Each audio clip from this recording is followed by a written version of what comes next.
Welcome to Lutheran Theological Southern Seminary of Lenoir-Rhyne University. And our third or fourth edition of a conversation on stewardship. Around 40% of the world's population has an internet connection today. In 1995, it was less than 1%. The number of internet users has increased tenfold from 1999 to 2013. The first billion was reached in 2005, the second billion in 2010, the third billion in 2014. Stewardship in a digital age. In a time of digital natives, of the digital language of computers, video games, and the internet. According to Mark Prinsky, those of us who were not born into the digital world, but have, at some later point in our lives, become fascinated by and adopted many or most aspects of the new technology are and always will be compared to them. We are just digital immigrants. Today's older folk were socialized differently from their kids and are now in the process of learning a new language. Stewardship in a digital age pushes us to acknowledge the arrival and rapid dissemination of digital technology in the last decades of the 20th century. We're being pushed to come to terms with new ways of electronic giving in congregations. This discussion may also generate questions about roles and issues for pastors and church members, but also to tackle new questions of how to steward technology itself. We are welcoming today Reverend Copeland, who will be our guest speaker. Before he comes up, though, I'd like to bring on Provost Clay Schmidt to welcome you. Thank you, Dr. Thomas. I just want to say a word of welcome to the seminary. And just out of curiosity, are there any people here for whom this is your very first trip to the seminary? 1, 2, 3, a handful. Well, we are delighted that you found us for this event. The seminary exists both to train seminarians for ministry, but also to train, to provide ongoing training for the church. And we're delighted about this event today that allows us to do that. You are very welcome, and we hope that you enjoy this day, as I'm sure we all will. Dr. Copeland. Oh, Dr. Thomas. I'd like to call Jim Johnson up to give us some logistical information. Good morning.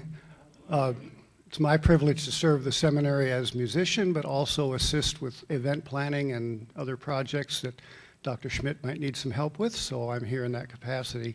I'm reminded from Dr. Thomas' comments that in my first parish years, we didn't connect to a printer, we cranked it by hand. And purple ink spewed forth all over the floor in the offices. And oh my, have we come a ways. So anyway, I'm grateful for your presence. I've spoken to or emailed many of you regarding this event. Just a couple logistical things. Restrooms are available in the lobby here and in the Branham Conference Room, which is on the higher level of this building behind. Also at the lower level of the Student Union, which is in that direction.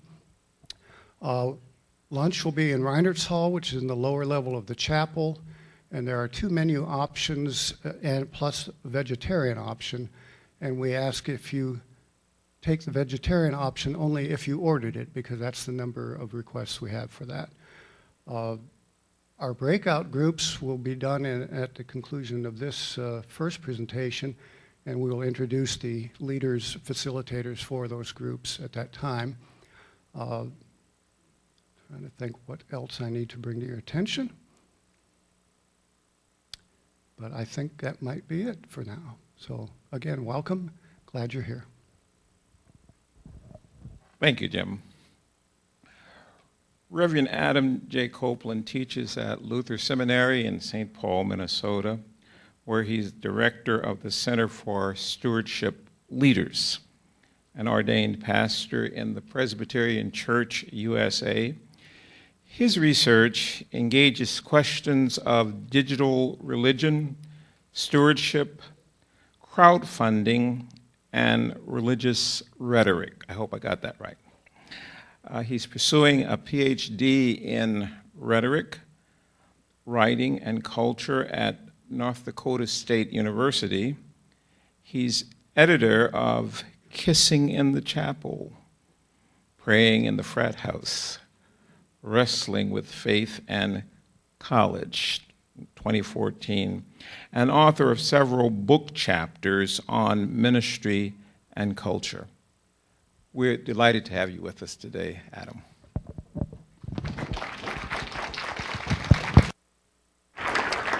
Thank you, Dr. Thomas. Wonderful to be here with you all. It's good to get out of Minnesota for any reason at this time of year, but particularly I'm glad to be joining you all here. I actually grew up in Tallahassee, Florida, so it's nice to be in a place where I can say y'all and have no one give me a funny look, and where I go to order tea and they know that tea comes iced and sweet automatically.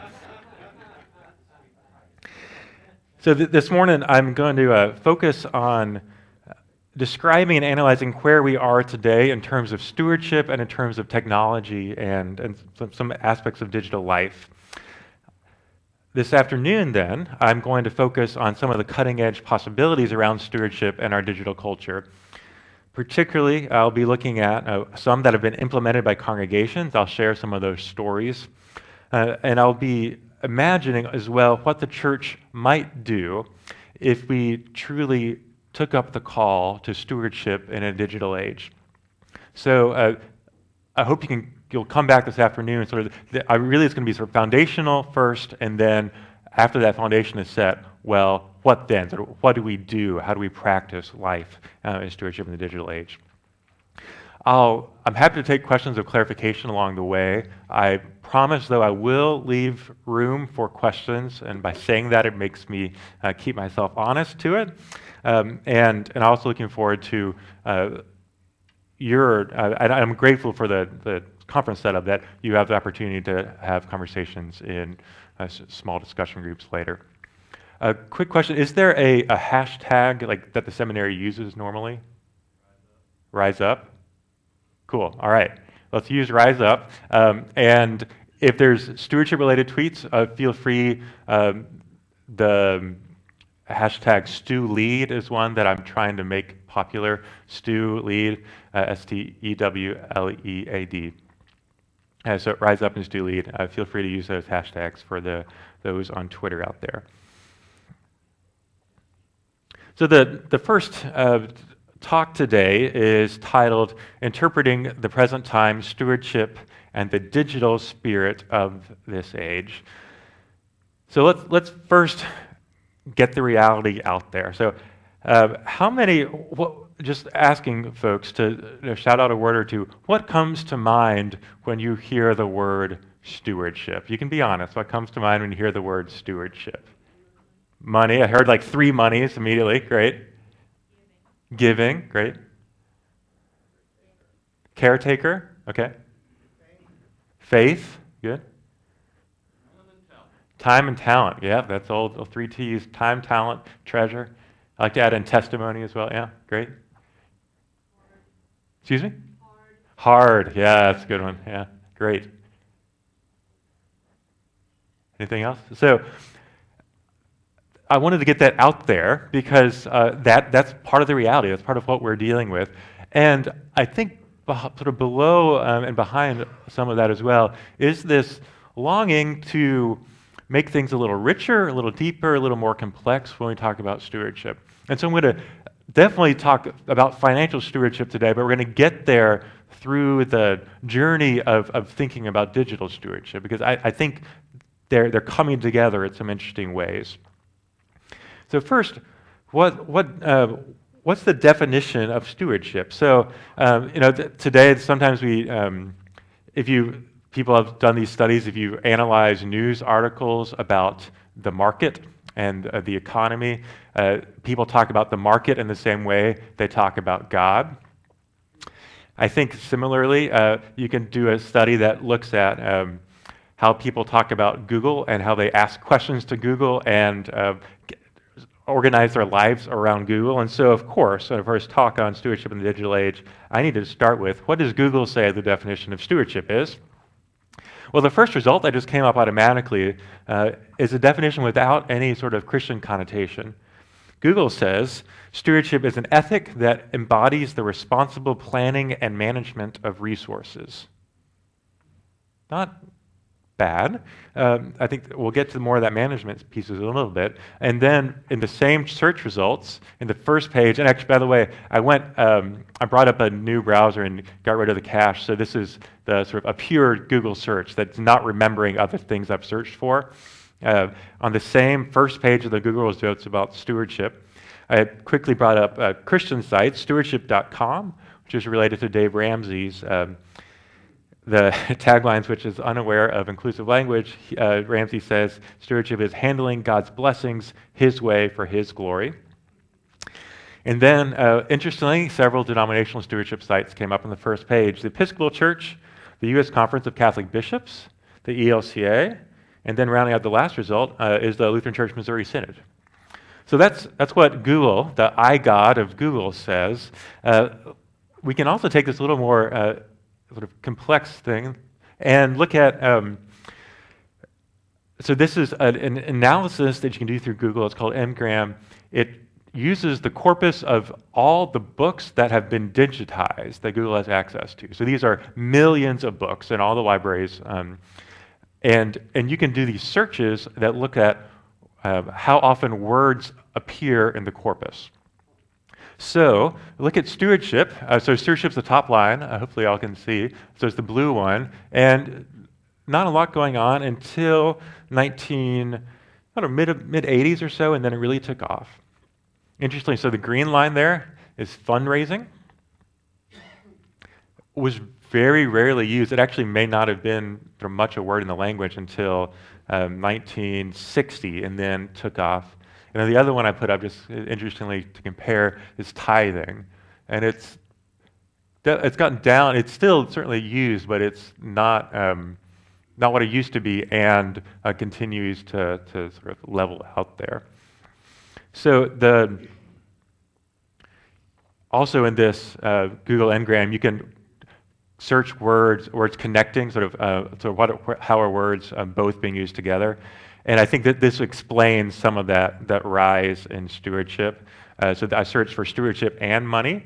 That's the blue line there. And look, it's sort of leveling out. But stewardship and environment is really taking off there. And so that's often the usage that's being used in the culture these days. When I tell people I work for the Center of Stewardship Leaders, for folks who don't have any sort of faith tradition, they sort of look at me and try to figure out what in the world that means.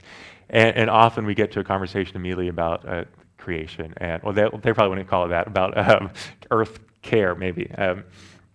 So that's a little bit about so stewardship language is out there, but there's interesting shifts of how it's being used, and I think it calls the church to think about and to reclaim how we understand what stewardship is today. So I'm going to start that with a reading from Luke. This is Luke 12, beginning at 49. So it's one of the passages in Luke that comes up in the lectionary, and I don't know about you, but most preachers I know immediately look at the Old Testament and epistle lessons when this one comes up. So there's, ideally though, God's word should make us think differently. So I'd like to look at this passage and sort of serve as a grounding of some of our questions today. A bit of context. In Luke 12, Jesus is speaking to the crowds, telling parables and giving instruction. So he's advising against greed and run up to this. He warns against those who store up treasures for themselves rather than being rich toward God. Strive for the kingdom of heaven, Jesus says, rather than worrying about the small earthly things. Store up treasures in heaven, not earth, Jesus says. And and then tells the story about the steward or those who are managing. And for everyone, Jesus says, to whom much has been given, much will be required. And from the one to whom much has been entrusted, even more will be demanded. So that's the context. So Jesus is in his sort of more authoritative preaching things that help flip the way we understand the world. And Jesus says, I came to bring fire to the earth, and how I wish it were already kindled. I have a baptism with which to be baptized, and what I stress I am under until it is completed. Do you think that I have come to bring peace to the earth? No, I tell you, but rather division. From now on, 5 in one household will be divided, 3 against 2 and 2 against 3.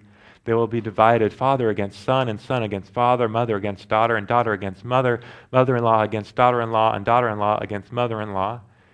He also said to the crowds, when you see a cloud rising in the west, you immediately say, it is going to rain, and so it happens. And when you see the south wind blowing, you say, there will be scorching heat, and it happens.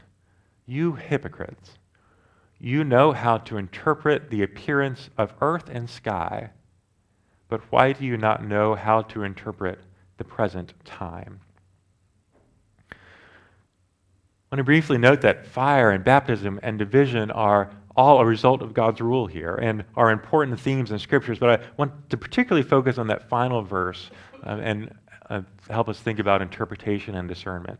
So in Israel, the clouds from the Mediterranean Sea in the west mean approaching showers, and south wind from the Negev desert brings heat. So Jesus encourages or rebukes his listeners about their power of interpretation, and such power will bring conflict, he says, but God is in that conflict. So economically, according to Sharon Ringa, the rampant debt at this time is destroying the families and communities throughout Palestine. And the Roman legal system forced debtors into either indentured service to work off their debt or to prison until family members paid off their debt on their behalf. So in this system, the rich got richer and the poor lived in dire straits. And so Ringa says, it's little wonder that when the Zealots entered Jerusalem at the start of the war in 66, the first thing they did was to burn the debt records. Now, this is the time in which Jesus is speaking all these questions of economic equality and justice and how we manage. And he ends this passage with asking, so what time is it? How do we interpret the present time? So our call is to interpret today's time, to ask what time it is, knowing that the reality of God's reign and the coming of the kingdom necessarily upsets. And it especially upsets those with privilege and power and money and comfort and material goods. And so we struggle today to interpret what God is up to in Scripture and by the movement of the Spirit around us, as well as the worldly cultural realities that into which we are called to live our life of disciples. Last week, I just saw a tweet and the link to a survey that I actually read. It was an PRRIAR, Religion, Values, and Climate Change survey. It said that it is a strong survey, and they released a report that 49% of Americans believe that the recent natural disasters are a sign of the biblical end of times. So there's, in Jesus' time and in ours, there's this strong longing to think about how do we interpret the signs of the times today, and how are we reading Scripture, and how are we living our life in response to them. So my argument for today's conversation, today's symposium, is that faithful stewardship, faithful interpretation of the times today, so if we're interpreting the times today, it lifts up the metaphor of stewardship as a particularly powerful way of living into God's call of discipleship. And further, that the digital age in which we now live calls us to new forms of stewardship, responding to the electric spirit of this age. Finally, I note that as I make these claims, I do them both aware of that Jesus' teaching brings division, as the passage points out, but ultimately that God's fire of love burns to a place of peace for all of God's creation. So, let's make it clear by what I try to mean, at least, when I speak of stewardship. It's a term that's easier to first begin with saying what it's not than what it is. So stewardship is not only about funding the church. It's not only about money. It's not best viewed as a grudging duty. And it's ultimately, stewardship shouldn't be motivated solely or maybe even primarily by the church's efforts to remain financially sustainable. By the way, sort of as an aside, I think sustainability has become an idol in the church and society today, but we can talk about that later. So we need to be honest with ourselves. Most of us have a pretty thin version of what stewardship theology actually is, and that often flows out of a secular notion of generosity, and usually when we talk about generosity, we immediately think about money, and/or stewardship as simply philanthropic giving. And those are both good things, and I think those can be redeemed as well, but it's not quite what I hope those of us in the church think of when we think of stewardship. So what is stewardship? I'll start with the dictionary and we'll move to the Bible. If I ever got stranded on a desert island and had only a few books, the Bible would be my first one. I think the Oxford English Dictionary would be my second one. And so the OED says stewardship, the word developed around the 11th century. It then was what stigweird. So weird means keeper. And so a stigweird is a keeper of stigs. So we've got to ask what are stigs. We don't actually know, it turns out, but we've got some pretty good guesses. Linguists think that it most likely meant house, or some part of a house. So a steward is one who cares for a house.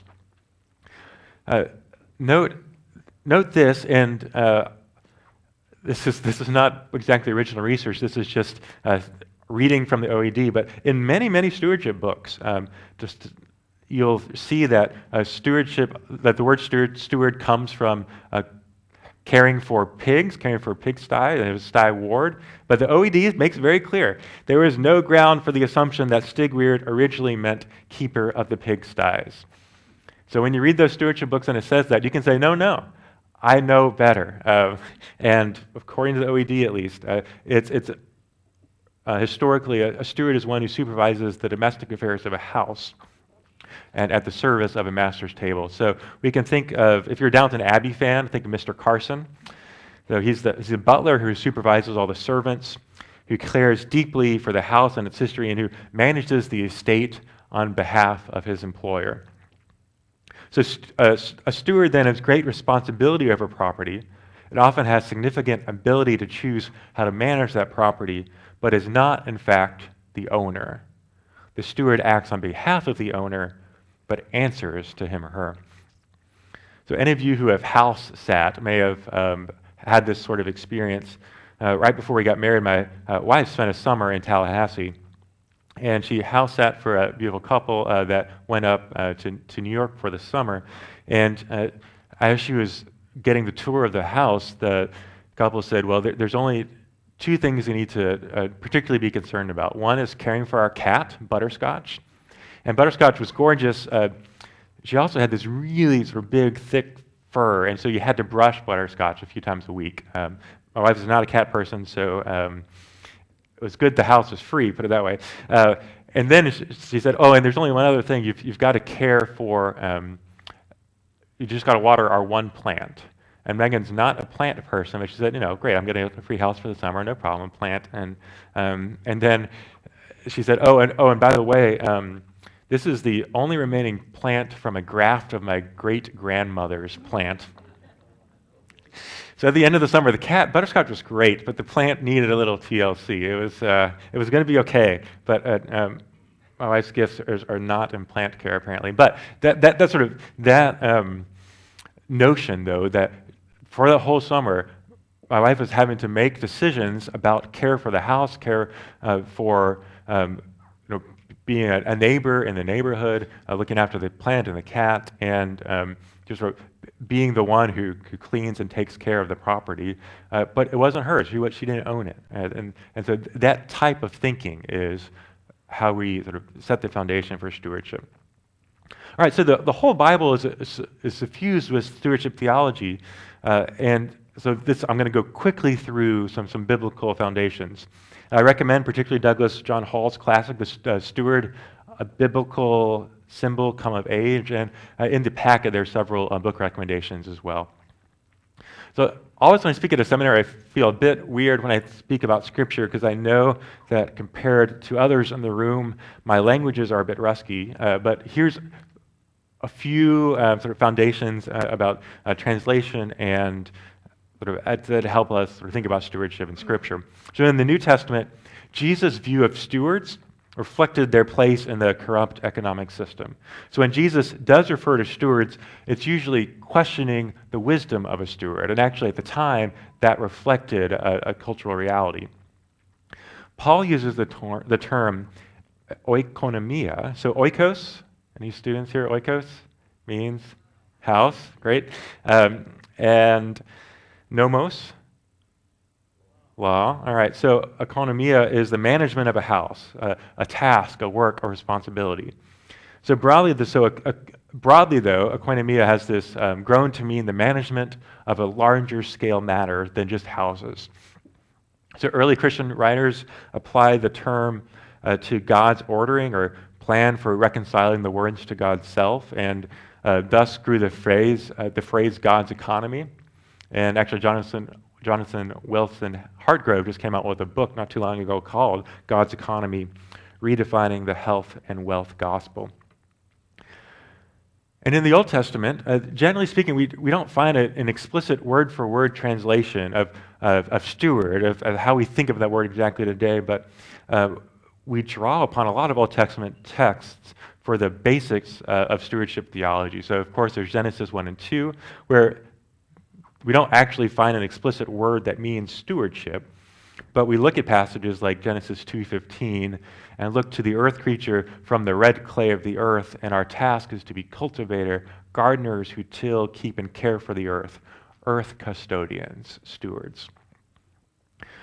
Douglas John Hall says, the steward is a particularly apt metaphor for humanity because it encapsulates the two sides of human relatedness, the relation of God on the one hand and the non-human creatures of God on the other. The human being is, as God's steward, accountable to God and responsible for its fellow creatures. So I'm just going to run through three biblical foundations before getting into some digital pieces. So the first, Genesis 1:28, so the first creation story here. On the second half of the first day of creation, 1:28 reads, God blessed them, those who God has created, and said to the man and woman, be fruitful and multiply, and fill the earth and subdue it, and have dominion over the birds of the air and over every living thing that moves upon the earth. So God's first words after creating humankind was about their relationship to the earth. And so in our historically we've wrestled with what does it mean? What did this dominion language mean? And I think we always have to look at it understood in the light of being created in God's image. So like God exercises dominion in a way of deep love and sacrificial care, humankind is exercised dominion likewise. Walter Brueggemann puts it this way. He suggests that, quote, dominion is that of a shepherd who cares for, tends, and feeds the animals. Thus, the task of dominion does not have to do with exploitation and abuse. It has instead to do with securing the well-being of every other creature and bringing the promise of each to full fruition. Moving now to Deuteronomy 6. So the context here, God makes a covenant with Moses and his people. God gives the Ten Commandments. That's exciting. And then chapter 6, God gives the great commandment, the Shema. You shall love the Lord your God with all your heart, soul, and mind. And then immediately after, God says this. The people are reminded. I'll read from beginning at verse 4, I think. When the Lord your God has brought you into the land that he swore to your ancestors, to Abraham, to Isaac, and to Jacob, to give you a land with fine, large cities that you did not build, houses filled with all sorts of goods that you did not fill, hewn cisterns that you did not hew, vineyards and olive groves that you did not plant. And when you have eaten your fill, take care that you do not forget the Lord, who brought you out of the land of Egypt, out of the house of slavery. Then the Lord your God you shall fear. You shall serve him, and be his name alone, and by his name alone you shall swear. Stewardship at its heart reflects this reality that we are not the sole creators of our own success. Indeed, that what we have comes from God, and that how we live is to serve God in response to what God provides out of God's love for us. Final biblical foundation here is from 1 Peter and 1 Corinthians, also about a little bit of the danger, but let's start with the positives.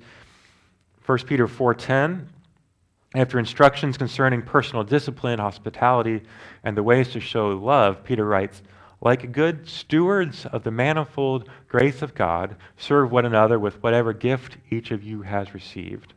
All right, hold on to that thought. Stewards of God's grace. And then we go to 1 Corinthians 4:1. Paul writes, as servants of Christ, as stewards of God's mysteries. And he goes on to emphasize reality that it is God who judges, not any human court. So here's the danger in these, in 1 Peter and 1 Corinthians way of speaking about stewardship. The danger is the spiritualization of the steward metaphor. So if we're caring for God's grace, for the mysteries of God, that's of course essential. Let's do that. But without a grounded faith, it can become this pie in the sky, something disconnected from the our hands part of faith. And so Douglas John Hall blames the spiritualization of stewardship, influenced by Hellenist thought, as a reason that he says stewardship has atrophied, the metaphor atrophied before it had a chance to prove itself. Today, then, we have the opportunity to reclaim, rework, and ground stewardship theology in the lived reality of discipleship in 2016. So, in closing, this is a long way of saying, sort of, to get theological foundations and biblical foundation for what stewardship is. And being the folks with short attention spans and searching for sort of a crisp definition, we still then try to define what the heck stewardship is in precise terms. So I haven't actually seen this. I've seen this attributed often to Clarence Stockton. He says stewardship is everything we say after we do. Stewardship. Let me try again. Stewardship is everything we do after we say "I believe." All right, that's fine. That's awfully broad, but it's a way of trying to use the wholeness of what stewardship theology might give us. Another definition. This is Glenn Tybals used this one a lot. He attributed it to Scott Rodin. He says stewardship is the management. If you think back to the Google definition, there's management in there. So this is sort of theologizing that. Stewardship is the management of life with Jesus Christ at the center, and our relationship to God, to self, to others, and to creation.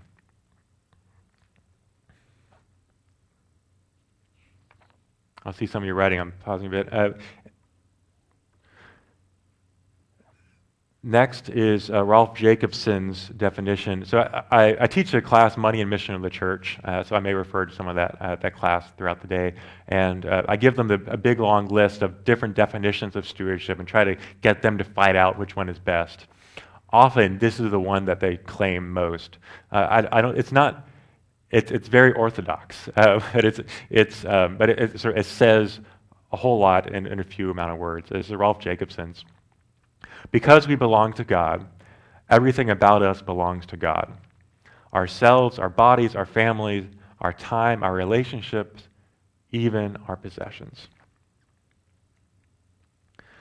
And because there's these really solid definitions, I haven't tried exactly to attempt it my own, but I have tried to get at what then stewardship looks like. What does the practice result in? And so I'm working with this. Practicing stewardship today results in sharing that surprises, compassion that complicates, and I couldn't get another L, but and love that sharing and love that inspires. If anyone can think of an L that means inspires, that'd be really great. So I think if we recall, if we think about this definition and go back to some of that initial Google sort of, secular definitions, I think this is very different. It's trying to respond to that surprising, complicating, inspiring message of Scripture and take us to live stewardship in another way. So, every church has a stewardship culture. The question becomes how that culture is developed and sustained. So, I'm going to give you 1 minute, literally just 1 minute, and turn to the person next to you and describe, how would you describe your congregation's stewardship culture with what we've initially got on the table? How would you describe what's going on in your congregation? Go.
I think get to finishing up in that thought.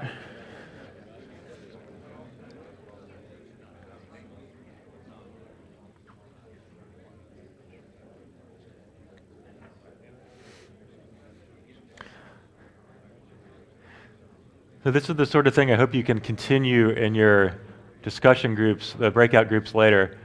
I wish I could be in all of them, be a fly on the wall in all of them. This is some really valuable time you'll have to connect to one another.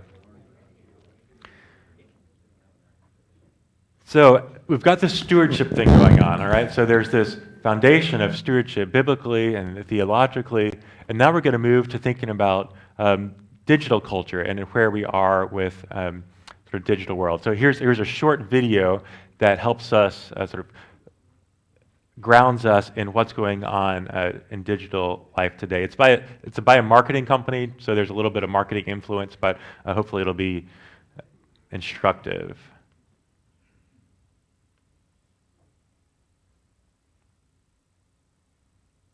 Well, we lost the sound here.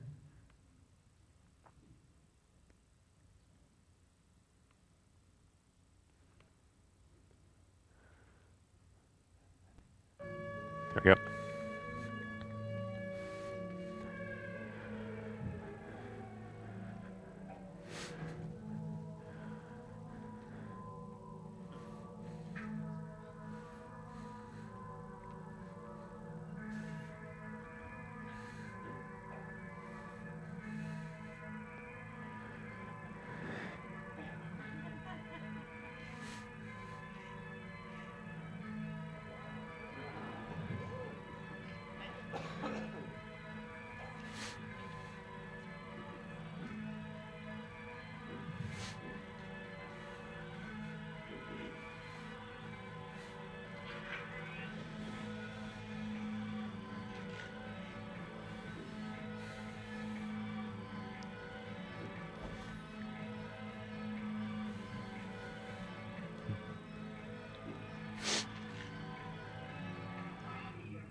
Oh, no.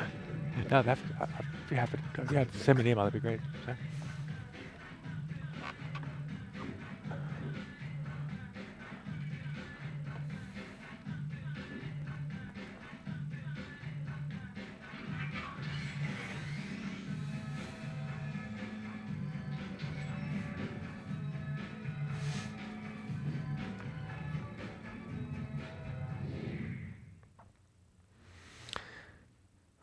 So, that's a little bit of, it's a quick transition, but it's a little sort of a good way of reminding us what we're dealing with today.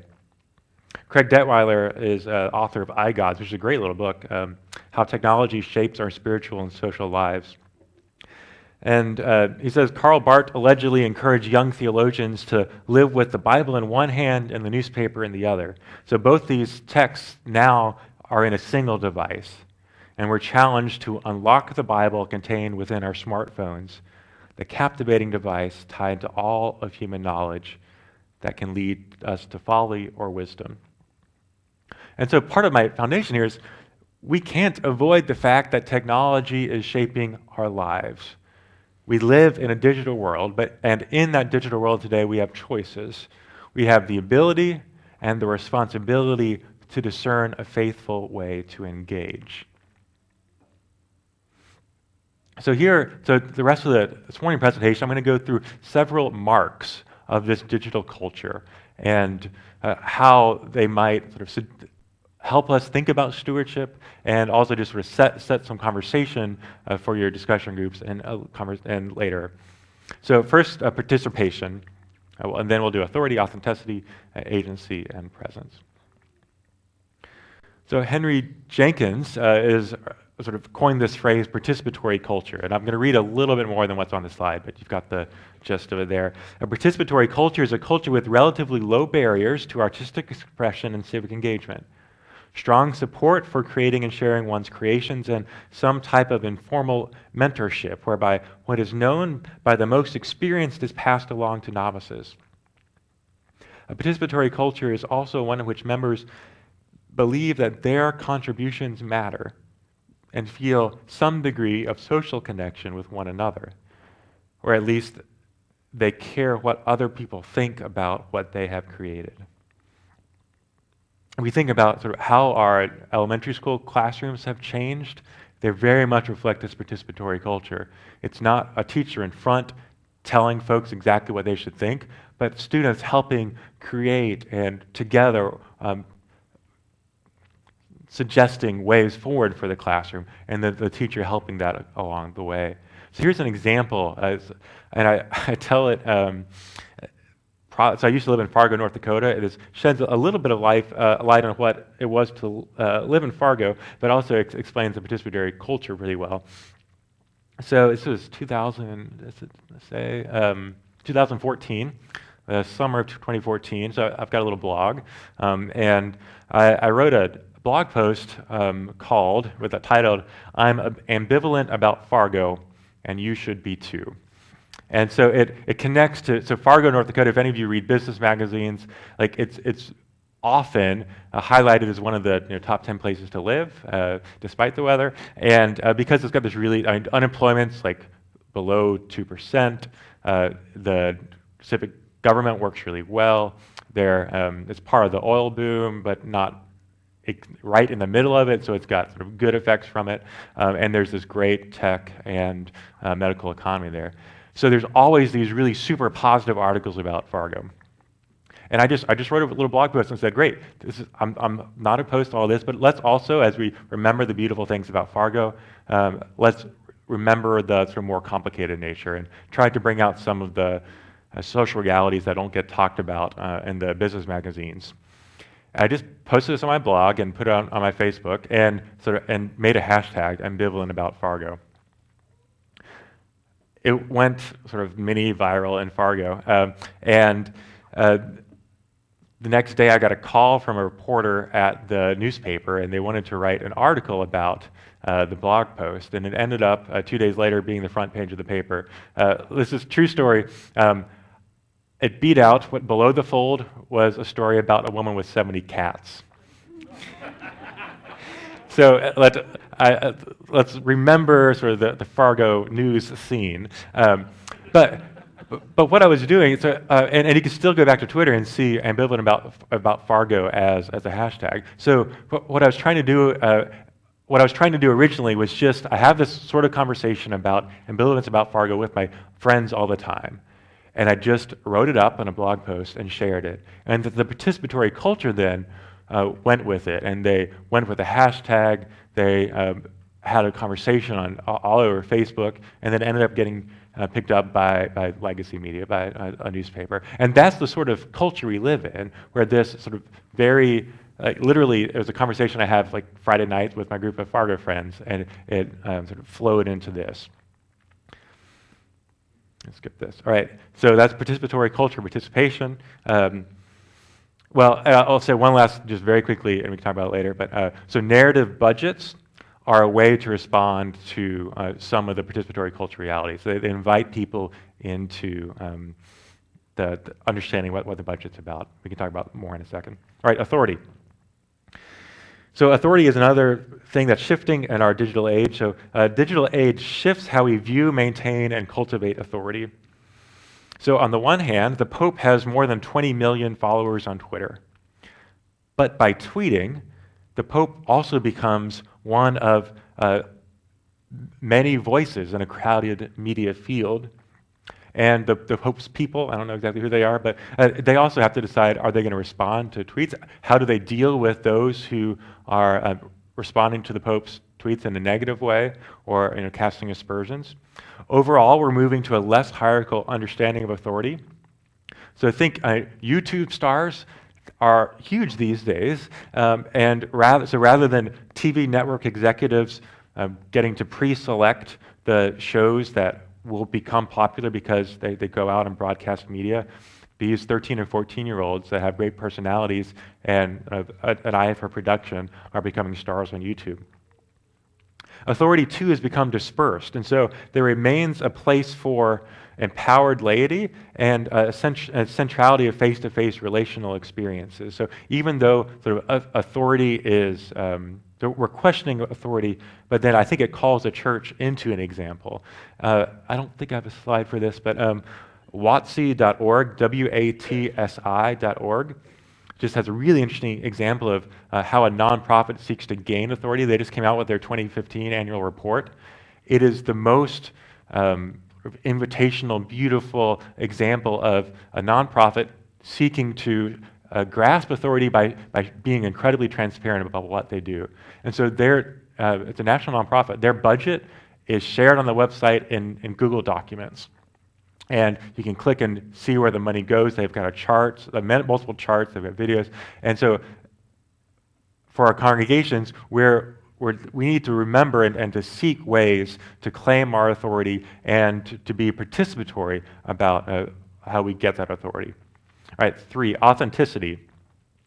So our digital age shifts how we view, maintain, and cultivate authenticity. Here we go. All right, authenticity. In a world in which many young people spend hours obsessing over or photoshopping which image to upload to Facebook or Instagram, it's probably not then surprising that a yearning for authenticity has developed in our culture. And so the quest for authenticity is all over our culture today. Did that politician actually just tweet himself, or is that one of his people? Is the politician speaking without a teleprompter or from the heart? Was the message somewhat mediated in some other way? Does this fish that I'm being served at a restaurant, does it come from an actual ocean, or was it from a fish farm? Does my lumberjack vintage clothing look and feel like it actually could be worn to cut down trees in the 1970s, or is it fake? I've even seen the headline, "The authentic is the new awesome." And so I think in the Lutheran Church, Nadia Boltz-Weber, a pastor of House for All Sinners and Saints in Denver, is a really interesting example of how to speak authentically today. I've heard her in question and responses respond to questions. She often gets questions about authenticity. I think she spoke here in the last few years. And she basically responds saying, like, I don't even know what you're talking about. I don't know any other way to lead than to be me. and yet she's also reflective about what her preaching does. And so this is a quote from her. I think this was from when she was on Terry Gross's show, Fresh Air. Boltz Weber said, "Well, I've become a very sort of strangely vulnerable preacher. I'm very confessional. I tell sort of inelegant truths about myself as a way of pointing to God to how God's mercy intercedes for me. So I'm the pastor who believes in leading by example, except for it's by the example of how much I need grace rather than by the example of here. I'm a sort of gleaming example of perfect piety for you to emulate."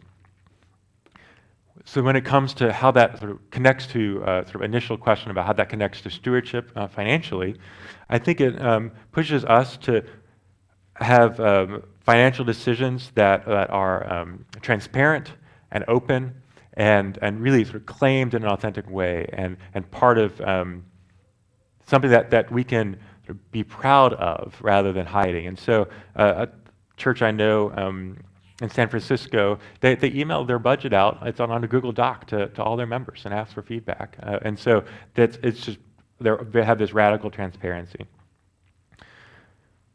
Agency, right? This is probably my favorite. So here's the giant paradox today.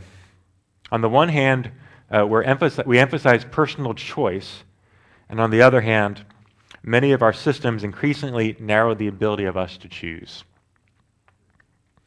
So perhaps it's most clear with how we treat our youth today. So we make great new laws to protect them from abuse. We pass state-imposed curfews. Growing up in Florida, they just passed a law about how less often 16-year-olds can drive. Similarly, only those below 18 are required to wear bicycle helmets, and you can actually get arrested if you're not wearing a helmet. So there's this, we're narrowing the ability of youth to choose. We're encouraging development of friends in real life, and then that we limit the time they can hang out together. And so there's curfews at shopping malls. We're emphasizing the ability to talk about sexual education for youth to make their own decisions, and yet we support abstinence-only sex education or present the choice while making it clear that what the right decision is. We preach that bodies are good, gifted by God, and then impose bans on what young people can wear, from short skirts to yoga pants to T-shirts with certain phrases.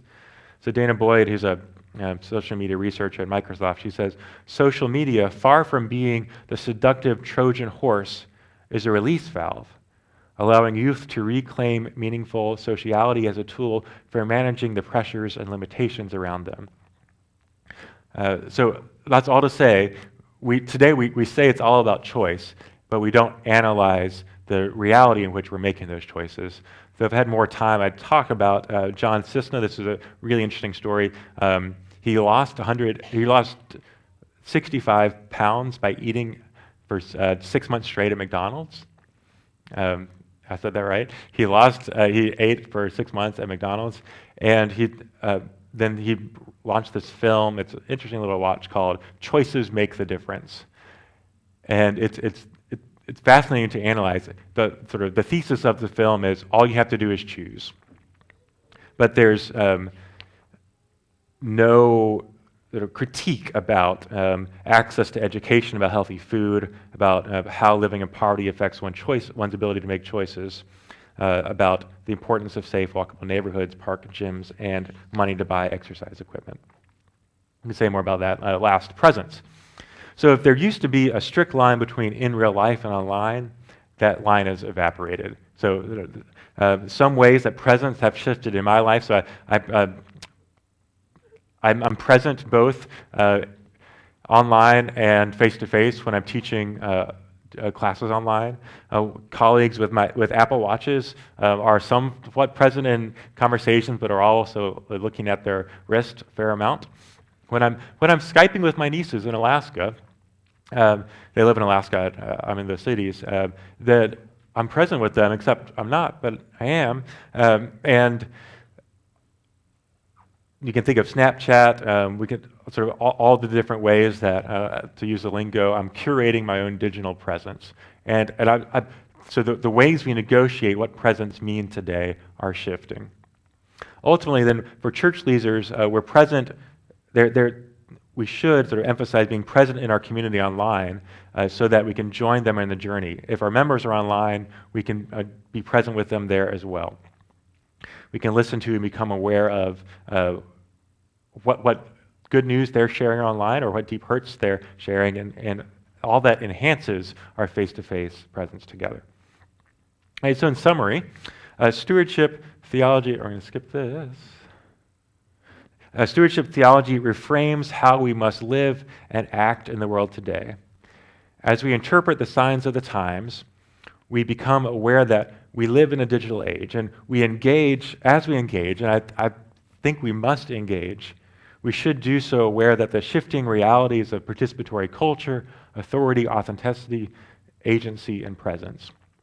So with this foundation laid, this afternoon I'm going to examine more examples of what congregations have done or might do to engage these realities. We're going to look at electronic giving, we're going to look at crowdfunding, stewarding of social media, and consider our changing cultures of cash. So I'm grateful for your attention this morning. I'm happy to take about 3 minutes of questions or responses.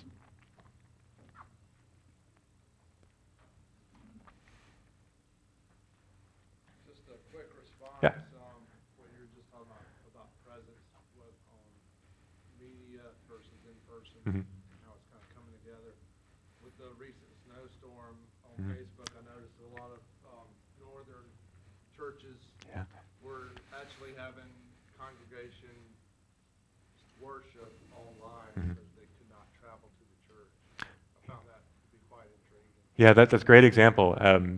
So after the snowstorm, I'll just say it again real fast, 'cause the folks in the back can hear. After the recent snowstorm, a lot of folks ended up sort of having sort of digital prayer services, or I saw some pastors sending out just a page for home worship, or some pastors making a quick video of what their sermon would have been, and so that they read the text and share a quick sermon on a YouTube video for the congregations. And so they're present together, they're worshiping together, and yet they're not actually physically in the same place. That's a great example of what some creative pastors were doing after the recent Snowmageddon, or whatever you want to call it. Yeah.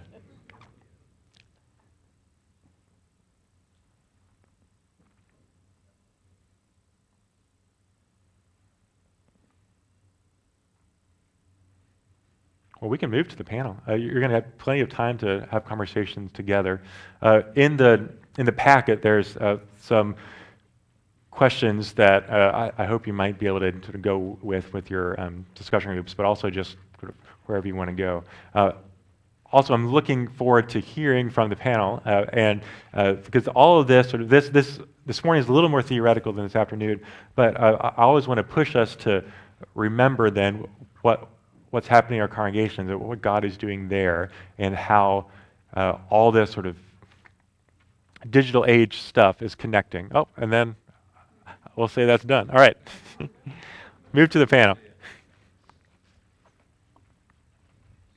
Does this work? Turn it on. Come on now.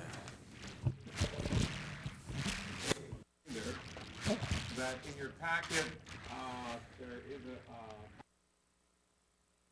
an article written by Adam that begins on page 16, if you want to follow up on thinking.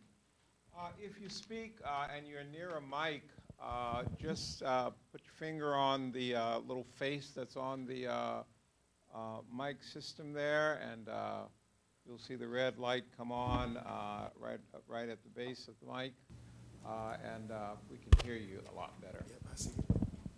Jim Johnson now is going to give us some instructions about panels. We're grateful to 4 of our participants today who agreed to have some conversation about things that are going on right now in terms of stewardship. So I welcome Pastor David Brooks from Ebenezer Lutheran in town here, Pastor Jay Gammon from Pilgrim Lutheran, and 2 of our students, Rachel Hoffman and Daryl Kemp. And do we have... Cassie, here we go. So please, panelists, come down. Cassie, do we have the questions that can put on the screen? They're up there? Wonderful. They're going to address one of these questions for 5 minutes each as it relates to their own context. They may all speak to the same one. We don't know. It's all right. We'll get different perspectives, and they'll just hand the microphone back to each other. So as long as you're here, David, why don't you begin? So we'll pass the baton back and forth. We can do that. Should we? So we sit?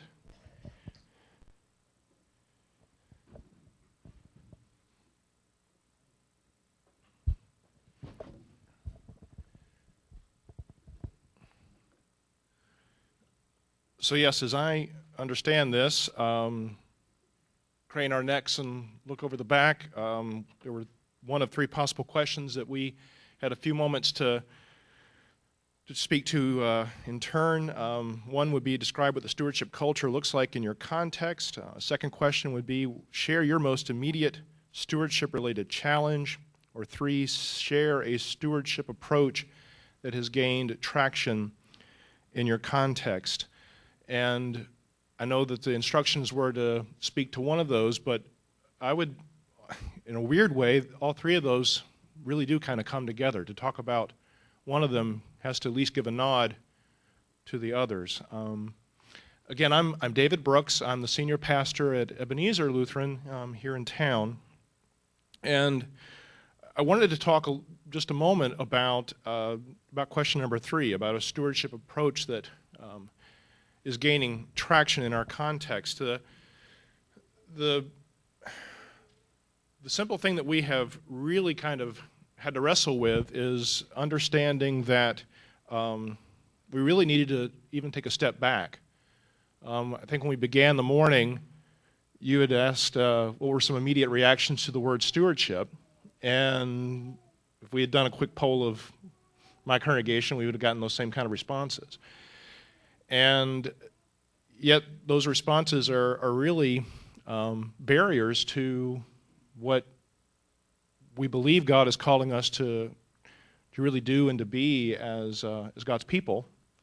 And so we've begun in just the last few months to try to take a step back and begin looking at, before we can talk about stewardship as a process in the congregation, what are those skills that are needed for our members?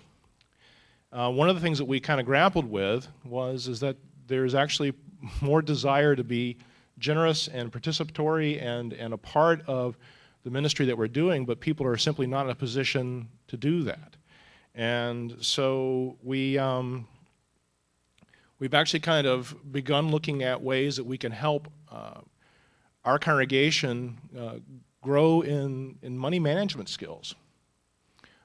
We recognize that one of the things that we had not done much about was that there's been a disconnect in terms of passing discipling skills or discipleship skills from one group to another. That what one group, say an older group, was assuming about what good stewardship looked like, newer members or younger members did not share those assumptions and did not, to use one of your words, participate in the meaning behind those words.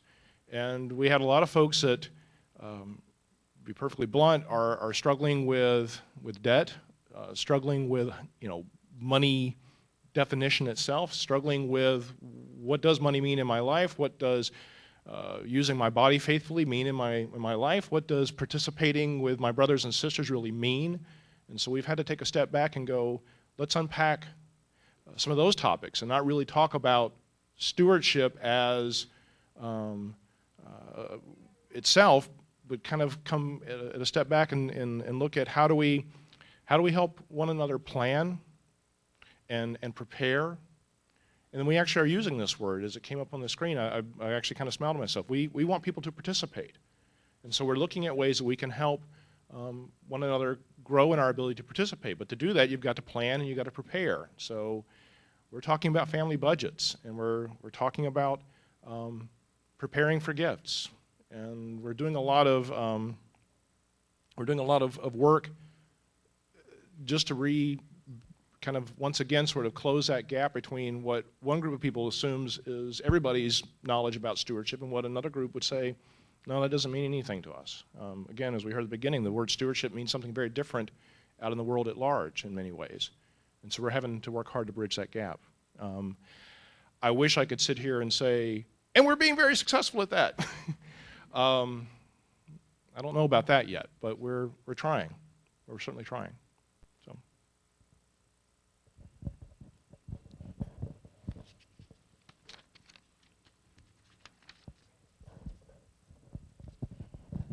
Good morning, everybody. So I actually took the time to go over the first one, describing what stewardship culture looks like in their context. Stewardship is a word that isn't really used in the black church. To be totally honest with you, the word stewardship I didn't really understand or grasp until I got to seminary. More so we use tithes and offering. So when I hear stewardship, I'm thinking financially. And now I can't speak for every black church, but I know from my own personal experience, stewardship isn't a word that's used readily. Members of the church, they give. Some are reluctant to give in, and some give willingly. This younger generation, I can actually put myself part of that. You know, sometimes we don't really understand the meaning of stewardship. We don't understand the importance. As we go through, now, trying to really connect the Bible to modern day society, sometimes certain messages get lost. And the younger generation is trying to put that back together, trying to put where that financial need in the church house is necessary. I'll give an example. When I was in Korea, my senior pastor, he actually had to explain to me tithing and offering. For me, I didn't understand why it was a necessity. Church is a place that we all come together to worship. Why is it that it's so important to collect financial means? Why is that such an important part of the order of worship? He then explained to me, you know, there's so many scriptures about the importance of tithing, the importance of stewardship. We've seen a few today.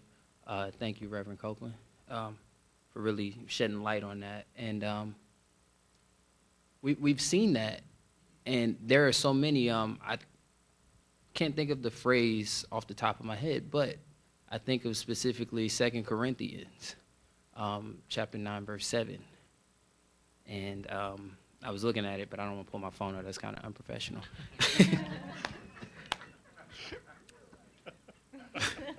So, in your own time, you can go check that out. But, you know, when you have a pastor or you have, you know, my good sir here, Pastor David, you know, in that time, it's a good thing that they step back, explaining the importance so that you can now connect the young generation with the older generation. The older generation understand because they're deeply rooted in their text. But I'm going to go from a different perspective. So the culture of giving to the church is actually twofold. And it goes back to what I was explaining about how people understand the meaning of the 10% because it goes back to Scripture. But then you have situations, I'm not sure how it is in any other type of church, but I know from my experience, from what I've seen growing up, you have situations where the pastor may come in, and I use the word flashy, They have when the congregation have not. And what is then developed sometimes, you have a big thing called skepticism amongst your congregation.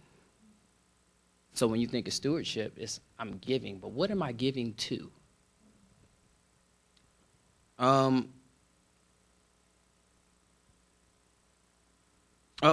Here's a big one. I've visited many churches because I'm being military. I go from place to place, and pretty much in some churches, some church settings, it's not all, but I have seen where tithes and offering occurs more than once, sometimes more than twice. And I guess you all are laughing, so you've seen it too. And that can be very disturbing to some people, especially those who are not financially built to continuously give. Pastor David really did put it out there. Some people really want to give, but they don't have the means to give. And so when you don't have the means to give, you then feel like people are judging you because there's always someone standing by the tithe basket, the whatever structure that we use to place our tithes and offering in. There's always someone standing there. And if you come up there empty-handed, you kind of get a sideways look. It's like, hey, you didn't pay the fee to be in church today. That's the view that you get when you don't have. And what I'll say is, again, that builds suspicion and skepticism amongst those in the congregation.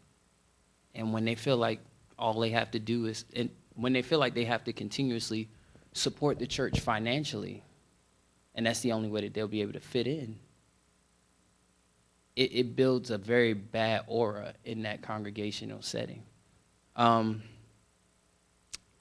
Last thing I noticed, a lot of newer churches have been integrating ATMs, apps that allow payment with cards, and some even use the little swipers that you put on your iPhones. That's a good and a bad thing. Some people intentionally do not come to church with cash. Some people really do that, and that should be taken up with them and God. It shouldn't bring about judgment from the congregation. It shouldn't bring about judgment from the financial team, the pastor, or anyone of that sort. So again, to kind of bring it all together, stewardship, sorry, I got to keep looking up. Stewardship culture looks like in its context as positive as it can be, as scripturally based as it can be. It can also provide a view of skepticism and suspicion. Sir, Yes. the scripture that you were referring to from 2 Corinthians 9:7 is based on God loves a cheerful giver. Mhm. Each one must give as he has made up his mind, not reluctantly or under compulsion, for God loves a cheerful giver. Thank you, sir. Yes, sir. Thank you. I am Rachel Hoffman. I'm a senior here. I don't currently have a context, so I will be speaking to my most recent context, my internship. And my answer will be kind of a blend of the first two questions about the current stewardship culture and the challenges and then opportunities that it currently presents. It was really interesting to sit through the presentation this morning, especially the part about the marks of digital culture, those 5 things, to realize that those are the 5 things that this context really needs to examine, because we're kind of doing the opposite right now. The context culture is more of a silent assumptions, and I think a number of congregations can kind of identify with that. My congregation chose to kind of do a non-stewardship campaign last year to kind of, it's fall and everyone knows it's time to do your pledge cards. So we don't really need to make a fuss about it. They're just going to turn them in and we're going to be good. And that would have been really interesting if it had worked. It did not work. That kind of assumption that everyone would just do it didn't happen. And then that silence, that kind of fear that we have of speaking about money because it has such a bad rap. As we got further and further in the hole, no one was willing to say anything. So no one knew that we were losing money until we got into a pretty bad place. And so kind of that, why are we doing that? That closed door kind of stewardship is kind of the opposite, I think, of all of these things. And that's both with money and with time and talent, that assumption that people are going to just step up and offer their time and their talents if we're not continually talking about it and asking. It would be great if we were doing that, but sometimes we need some encouragement. And so that kind of the challenge and then the opportunity that I'm seeing is how we really need to invite our congregation to participate, to be part of that, to talk about it and ask people in, as opposed to just assuming that they're going to do so. We forget, we get stuck in other things. So that's, as a congregation, we need to talk to each other and encourage one another to be part of this. That kind of authenticity and agency, both in the giving and kind of that, well, what am I giving to, as you spoke to? If you're engaged in the budget process, if you're engaged in the programming, if you invite your congregation in and have conversations about what are we doing with all this, then people are excited to participate. They feel like they have agency in that, so that what they're giving of their time or their talent or their treasure matters. And so it's really exciting to think of the possibilities that exist if we're willing to step away from that kind of silent assumption culture and be more active in inviting people in and talking about what stewardship really is. I'm Jay Gamblin, and I'm pastor at Pilgrim Lutheran Church in Lexington, South Carolina, which is a Dutch Fork congregation. And talking to several other churches from the Dutch Fork, there seems to be a common thread, which is hide and seek, I guess, is the best way to describe it. I would say it comes down to this quote from the movie Shenandoah, that this is kind of how it's viewed. Where he sits down at the table to pray, and the mother asks him to pray, and he says, well, Lord, we cleared this land, we plowed it, sowed it, and harvested it.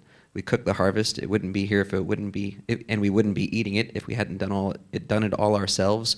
We worked dog bone hard for every crumb and morsel, but we thank you, Lord, just the same for the food we're about to eat. Amen. So I think that encapsulates a lot of the culture that I see around. All of that first part about the biblical generosity, that all this comes from God, I don't think that's in our bones at all.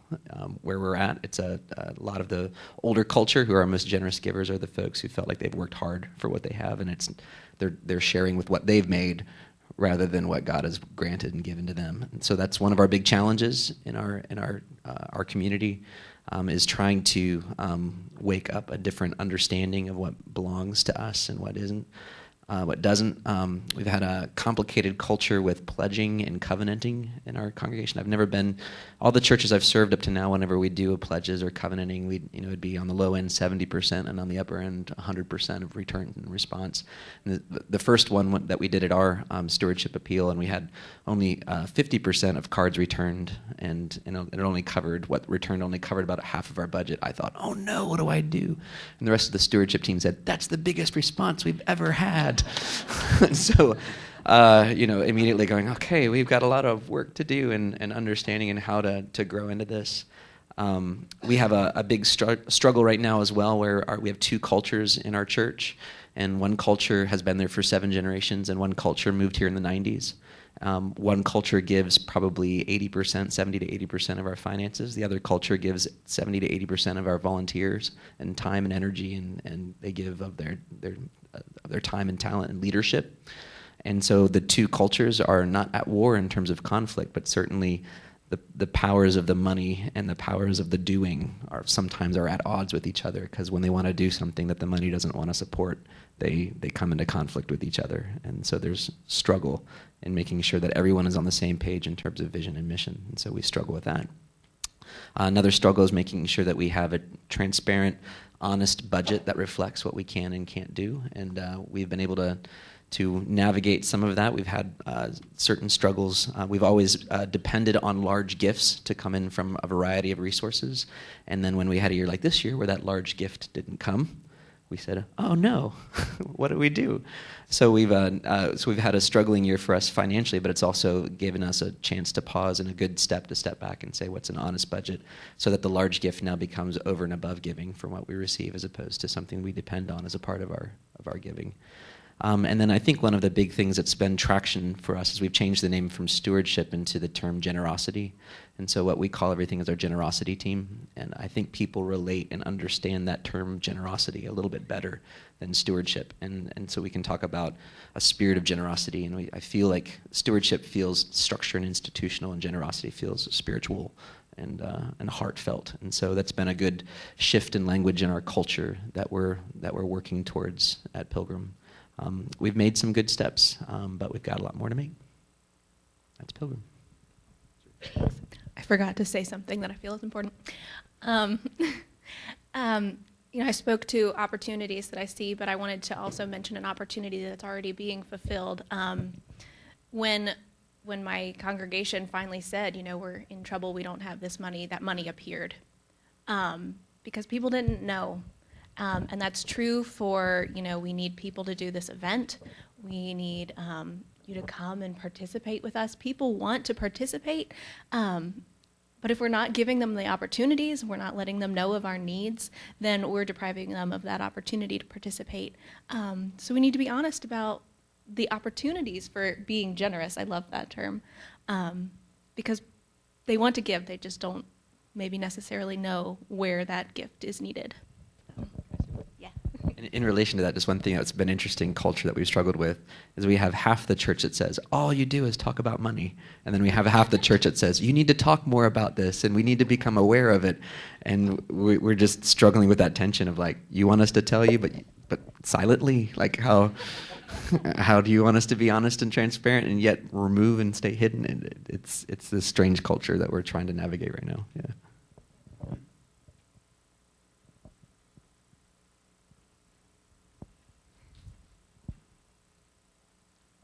Thank you, panel. We are ahead of schedule, so if anybody has anything else that you'd like to say, we'll give you a minute to say it.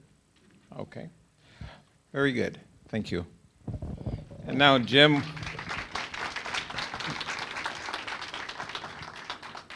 Will give us some information about our breakout group.